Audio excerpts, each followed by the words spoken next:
Terima kasih Anda masih di Berita Utama.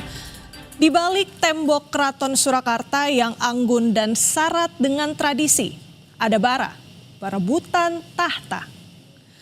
Konflik internal keraton kian menguat seiring kepergian Sang Raja Pakubuwono ke-13. Keraton yang seharusnya menjadi pusat harmoni, kini jadi arena perebutan kekuasaan. Masing-masing pihak merasa paling berhak menjaga adat dan warisan leluhur. KGPH Purbaya dan KGPH Hangabei harus saling berhadapan.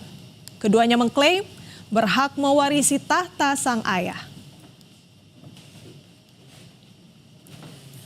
Wafatnya Pakubuwono ke-13 2 November 2025 lalu membuka babak baru perebutan tahta yang selama ini terpendam. Jika sesuai tradisi, sang putra mahkota yang telah ditunjuk akan naik tahta menggantikan sang ayah. Saat itu putra mahkota adalah KGPH Purbaya, namun suksesi tak berjalan mulus. Dalam suasana berkabung, akhirnya para pewaris saling memperebutkan tahta.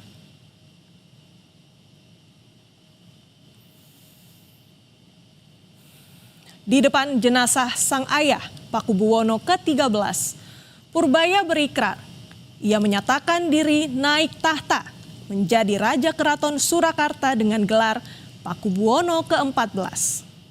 Dengan pengukuhan dirinya itu, maka Purbaya menjadi Raja Solo yang baru, meneruskan tahta ayahnya.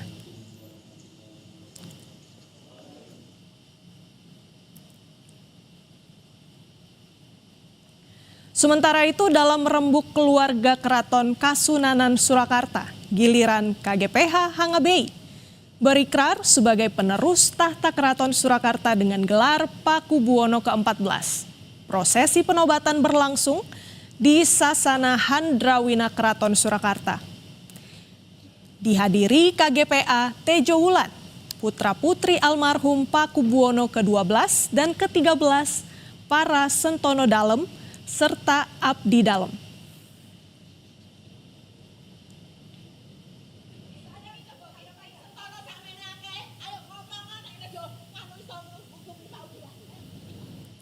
Akibat penobatan KGPH Hangabei sebagai Pakubuwono ke-14, putri tertua Pakubuwono ke-13 GKR Timur Rumbai menyatakan keberatannya.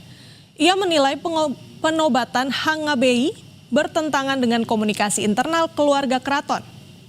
GKR Timur menegaskan bahwa adiknya Purbaya telah lebih dulu menyatakan diri sebagai Pakubuwono ke-14.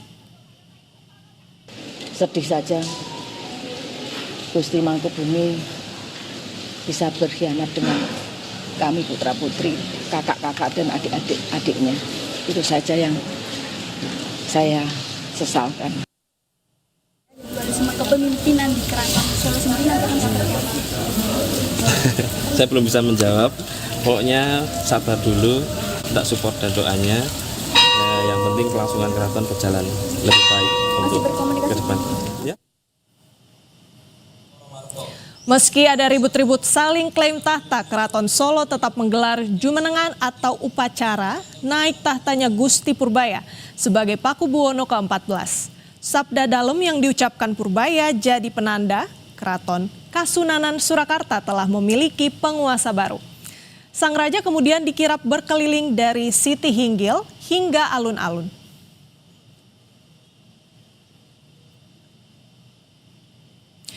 Dualisme penguasa Keraton Surakarta mau tidak mau membuat pemerintah ikut terseret ke dalam pusaran konflik internal keraton. Melalui Menteri Kebudayaan Fadlizon, pemerintah meminta agar konflik segera disudahi. Permintaan ini bukan tanpa alasan. Pemerintah menilai konflik yang terjadi sejak Pakubuwono ke-13 hingga 14 membuat proses revitalisasi keraton tidak pernah maksimal. Pemerintah tak mau dana besar yang dikucurkan untuk revitalisasi keraton menjadi sia-sia.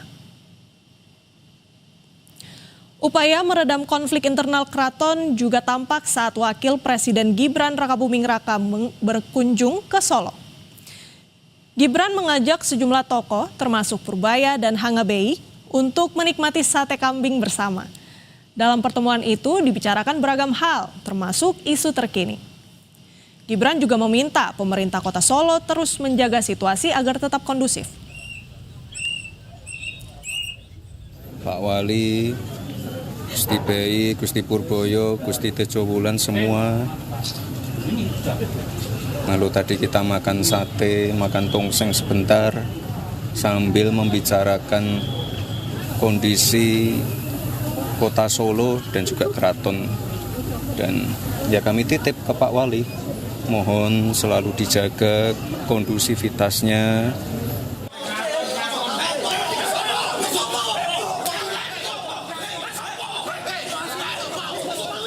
Dualisme tahta Keraton Surakarta belum menunjukkan tanda-tanda akan usai. Bahkan dua kubu terlibat keributan jelang kedatangan Menteri Kebudayaan Fadly Zon. Kericuhan kembali terulang saat Putri Pakubuwono ke-13 Gusti Kanjeng Ratu Panembahan Timur Rumbai. Tiba-tiba bicara di depan forum, podium dikuasai, protes dilayangkan di depan mata sang menteri. Ia protes terbitnya SK yang memberi wewenang pengelolaan kawasan keraton kepada KGPH Tejo Wulan. Negara dianggap terlalu jauh mencampuri urusan keraton.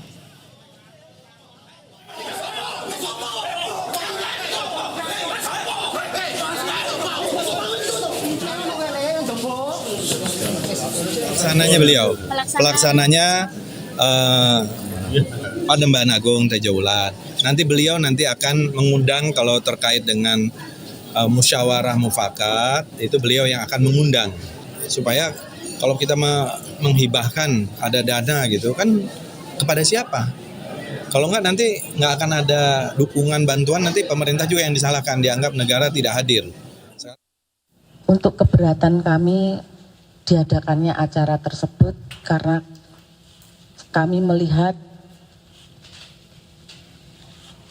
ketidakadilan proses yang diputuskan oleh Menteri Kebudayaan ini.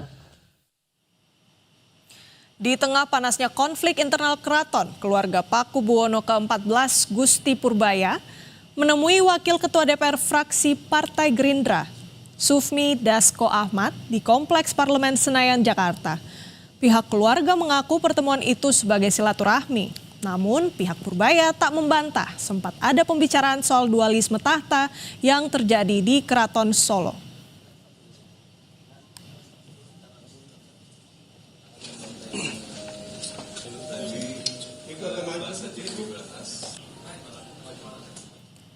Sejarah seolah berulang pada konflik Purbaya dan Hangabei.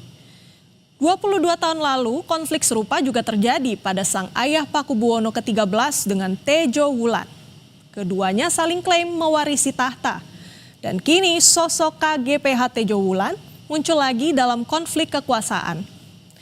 Jika dulu bertarung memperebutkan tahta raja, kini ia muncul sebagai pihak yang diberi kuasa Fadly Zon untuk mengelola aset keraton. Dalam pandangan pengamat sejarah dan budaya Solo, Dani Saptoni, konflik muncul akibat para bangsawan keraton melupakan esensi penting dalam tubuh keraton sebagai eksistensi budaya. Siapa yang nanti bisa mendamaikan, yaitu adalah keluarga keraton sendiri. Dan ketika ada keikutsertaan pihak luar yang ikut serta ini memang benar-benar harus kompatibel. Tidak ada tendensi, tapi benar-benar objektif semua untuk keberlangsungan keraton.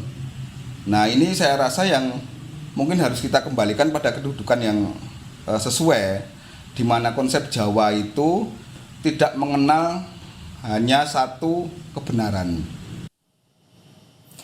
Tahta bukanlah sekedar simbol kejayaan masa lalu. Tahta merupakan amanah yang menuntut kebijaksanaan, kerendahan hati, serta kesediaan untuk berdamai dan kembali pada nilai luhur. Dan semoga konflik yang terjadi di Keraton Surakarta tidak berlarut dan bisa segera berakhir. Jangan beranjak saudara, tetap di Berita Utama karena masih ada informasi lainnya. Seorang bocah terkunci di dalam mobil dengan kondisi mesin masih menyala. Ia terjebak di dalam mobil saat tertidur lelap.